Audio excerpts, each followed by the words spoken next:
ফ্যাসিবাদ মুক্ত বাংলাদেশে লাখো গণতন্ত্রকামী জনগণের আজকের এই বিজয় র্যালি, আজকের এই মিছিল দেশের 18 কোটি মানুষের মুক্তির মিছিল। এই মিছিল গণতন্ত্রের পথে অভিযাত্রা। ঢাকা সহ দেশের সকল উপজেলায় গতকাল যারা এই বিজয় র্যালিতে অংশ নিয়েছেন, আমার সালাম গ্রহণ করুন। আসসালামু আলাইকুম। প্রিয় দেশবাসী, ফ্যাসিস্ট মুক্ত বাংলাদেশে জনগণের সরাসরি ভোটে জনগণের কাছে দায়বদ্ধ, জনগণের কাছে জবাবদিহিমূলক একটি গণতান্ত্রিক সরকার প্রতিষ্ঠার লক্ষ্যে অন্তর্বর্তীকালীন সরকার গতকাল জাতীয় নির্বাচন অনুষ্ঠানের একটি সময়সীমা ঘোষণা করেছে। জনগণের অভিপ্রায় বাস্তবায়নের তাগিদে জুলাই সনদ ঘোষণা করা হয়েছে। জনগণের অভিপ্রায় বাস্তবায়নের এইসব উদ্যোগকে আমরা স্বাগত জানাই। মানুষের গণতান্ত্রিক রাজনৈতিক অধিকার প্রতিষ্ঠার যাত্রাপথে বর্তমানে আমরা ইতিহাসের যে সন্ধিক্ষণ পার করছি, এই ঐতিহাসিক সময়টির জন্য দেশের গণতান্ত্রিকামী জনগণকে দীর্ঘ 1.5 দশকেরও বেশি সময় ধরে অপেক্ষা করতে হয়েছে। উপস্থিত ভাই বোনেরা, ফ্যাসিবাদ বিরোধী দীর্ঘ সময়ে এই আন্দোলনে আমরা আমাদের হাজারো সহকর্মী সহযোদ্ধাকে হারিয়েছি।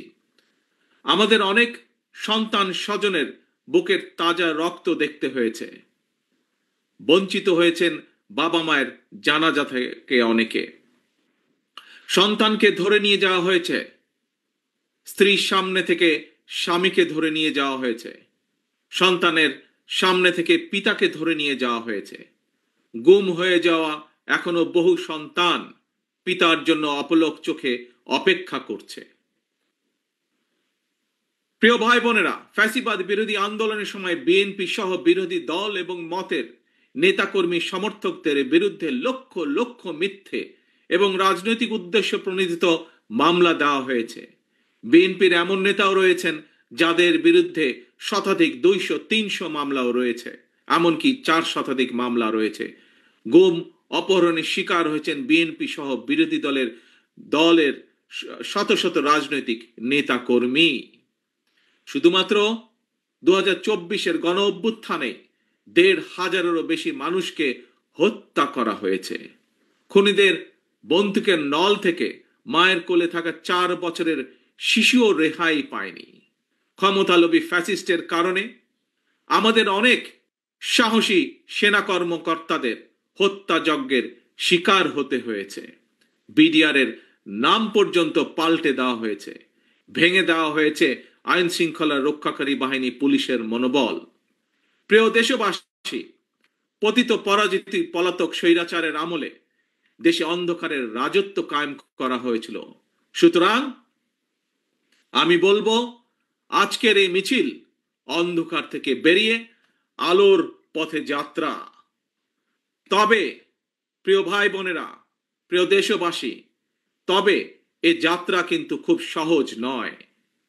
ফ্যাসিবাদ, উগ্রবাদ, চরমপন্থা যাতে আলোর পথে অন্ধকারের রেখা টেনে দিতে না পারে, এই ব্যাপারে গণতান্ত্রিকামী জনগণকে, গণতান্ত্রিকামী বাংলাদেশের প্রতিটি ভাই বোনকে আমি সদা সতর্ক থাকার আহ্বান জানাই।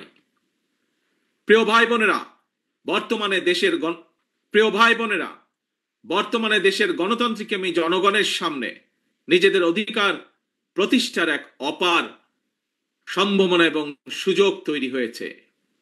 আমরা যদি এই সুযোগকে কাজে লাগিয়ে দেশে জনগণের রাজনৈতিক শক্তি প্রতিষ্ঠা করতে পারি, জনগণের রাজনৈতিক এবং অর্থনৈতিক ক্ষমতা নিশ্চিত করতে পারি, তাহলে ভবিষ্যতে আর কেউ ফ্যাসিবাদ প্রতিষ্ঠা করার সুযোগ পাবে না, দেশকে তাবেদার রাষ্ট্রে পরিণত করতে পারবে না। আমাদের ভাই বোন সন্তান স্বজনদের জীবনের বিনিময় আমাদেরকে আর কখনো 2024-এর মতন 24 দেখতে, রক্তাক্ত 24 দেখতে হবে না। আমি ধর্ম বর্ণ নির্বিশেষে প্রতিটি নাগরিকের দৃষ্টি আকর্ষণ করে বলতে চাই, আপনার নিজের অধিকার প্রতিষ্ঠা করার জন্য আপনার পরিবারের নিরাপত্তা নিশ্চিত করার জন্য বর্তমান এবং ভবিষ্যৎ প্রজন্মের সামনে একটি নিরাপদ বাংলাদেশ প্রতিষ্ঠার জন্য একজন নাগরিক হিসাবে আপনার সিদ্ধান্ত নেবার সময় এসেছে। প্রিয় ভাই বোনেরা, বিএনপির নেতৃত্বে গণতন্ত্রের পথে অভিযাত্রায় বিজয় মিছিলের শুরুতে আমি স্বাধীনতা প্রিয়, গণতন্ত্র প্রিয় দেশবাসীর উদ্দেশ্যে আহ্বান জানিয়ে বলতে চাই, যিনি যে রাজনৈতিক দলেরই সদস্য হন না কেন, আমাদের অবশ্যই মনে রাখা দরকার, ফ্যাসিবাদ শাসন আমলে আমরা কেউ নিরাপদ ছিলাম না, আমাদের সন্তানেরা নিরাপদ থাকতে পারেনি।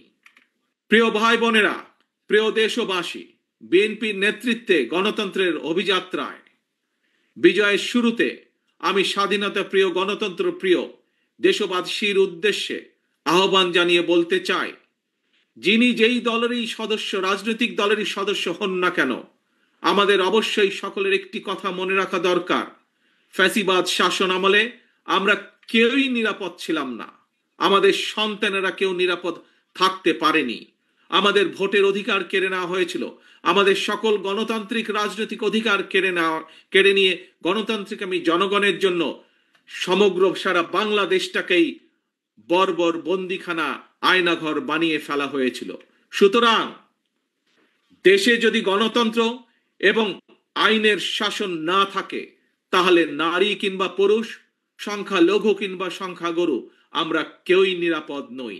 একমাত্র গণতন্ত্র এবং আইনের শাসনই জনগণের নিরাপত্তা নিশ্চিত করতে পারে।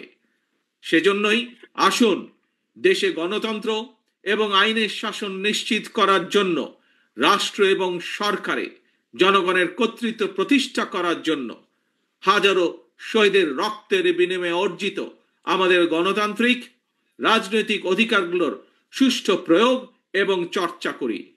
প্রিয় ভাই বোনেরা, প্রিয় রাজনৈতিক দলের সদস্যবৃন্দ, বিভিন্ন ইস্যুতে আমাদের মধ্যে ভিন্ন ভিন্ন মতভেদ থাকবে, কিন্তু সেই ভিন্ন মত নিরসনে আলোচনা হবে। তবে জাতীয় ইস্যুতে গণতন্ত্রের পক্ষের রাজনৈতিক দলগুলোর মধ্যে যাতে মুখ দেখাদেখি বন্ধ না হয়, সেই লক্ষ্যে জাতীয় স্বার্থে আমাদের সকলকে ঐক্যবদ্ধ থাকা প্রয়োজন এবং প্রয়োজন। কারণ আমি বিশ্বাস করি জাতীয় স্বার্থে আমাদের সকলকে ঐক্যবদ্ধ থাকা প্রয়োজন। কারণ আমি বিশ্বাস করি ধর্ম, দর্শন, মত যার যার, রাষ্ট্র আমাদের সবার। স্বাধীনতা প্রিয়, গণতান্ত্রিক আমি প্রিয় ভাই ও বোনেরা, জনগণের রায় রাষ্ট্র পরিচালনার দায়িত্ব পেলে বিএনপি কি ধরনের রাষ্ট্র, সরকার এবং রাজনীতি পরিচালনা করবে, দলের পক্ষ থেকে ইতিমধ্যেই 31 দফার মাধ্যমে একটি রূপরেখা জনগণের সামনে আমরা উপস্থাপন করেছি। একই সঙ্গে অন্তর্বর্তীকালীন সরকার সকল গণতান্ত্রিক রাজনৈতিক দলগুলোর সাথে পরামর্শ করে সংস্কার প্রস্তাব চূড়ান্ত করেছে।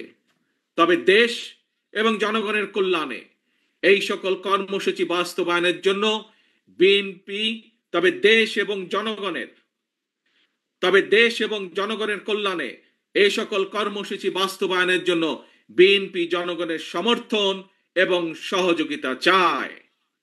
সবশেষে ফ্যাসিস্ট মুক্ত বাংলাদেশে বিএনপির উদ্যোগে আজ রাজধানী সহ সারা দেশে বিজয় র্যালির কর্মসূচির সাফল্য কামনা করছি। আল্লাহ হাফেজ। বাংলাদেশ জিন্দাবাদ। বাংলাদেশ জাতীয়তাবাদী দল জিন্দাবাদ।